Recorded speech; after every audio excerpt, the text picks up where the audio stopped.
قول لي السي احمد، نعم. انت هذا الخير شحال كيدير تبارك الله بحال هذه شحال كدير هذه الثمن ديالها؟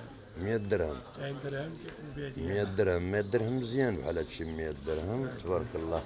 وهذا ثاني هذاك شي عريس، هذا شي عندك تبارك الله.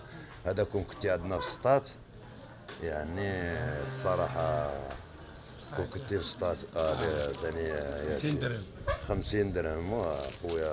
هذه زوينة الرخلة، الرخلة تبارك الله. سلعة اللهم بارك يا ربي. بزاف الشكالات. اخوتي كانوا جادوا بمدينة القنيطرة بالخبازات، والاخ المحترم ولد مدينة العاصمة العريقة مدينة فاس. وهذا كل شيء السلعة كتشوفوها انتم من مدينة فاس. ها هي انتم كتشوفوا تبارك الله اللهم بارك. انتم كتشوفوا الخير تبارك الله. انت وعرضت عليه الفكره، قلت له انت جا عندنا لسطات هادشي كلشي مقبول. قلت له الا جيتي لسطات يعني هادشي مقبول، يجيب شي سلعه يحطها هكاك يعني مقبوله. انتم كتشوفوا تبارك الله اللهم بارك. هادشي تيحمق. انا راجل وعجبني هادشي. ماريو المرأة المغربية في الذوق ديالها انتم كتشوفوا داكشي شهيوة الصراحة. هي هادي شي حاجة اللي هي السي احمد اللهم بارك اللهم بارك. ها انتم الاخ كيشوف شوف اعطي تحيه هكاك.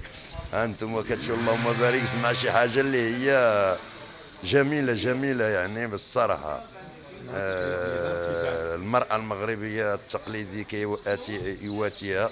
وهذا الشيء زعما الصراحة اللي هو شيء ساحر ساحر جدا ساحر جدا الصراحة. هي هذه، وهذه هي مدينة الخبازات. هانتم كتشوفوا الخبازات كي دايرة. هانتم كتشوفوا في الصباح هذا هانتم كتشوفوا. ها هي الخبازات ها هي. ايوا هذا هو اللي كاين. هانتم تشوفوا الاخ كيفاش السلعة. هانتم كتشوفوا السميطات يعني والله العظيم هذا الشيء اللي كيحمق تبارك الله اللهم بارك يا ربي.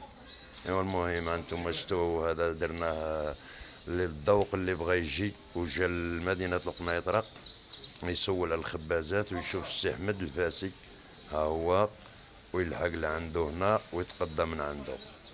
هاد السلعة انتم شتوها كاع الدريات اللي يجيو من اي قنت، المغربيات القحات اللي كيبغيو اللباس التقليدي ويبغيو العراق يعني الصنعة التقليدية العارقة ديال مدينة فاس. ها هي انتم كتشوفوها. انت تبارك الله هادشي والله العظيم حق الله الى اش غنقول لكم والله كيحمق. والله الا كيحمق بالله. والله ما كذبتي ودي السي احمد ما كذبتيش والله الا كيحمق. يا مهم انتم هذا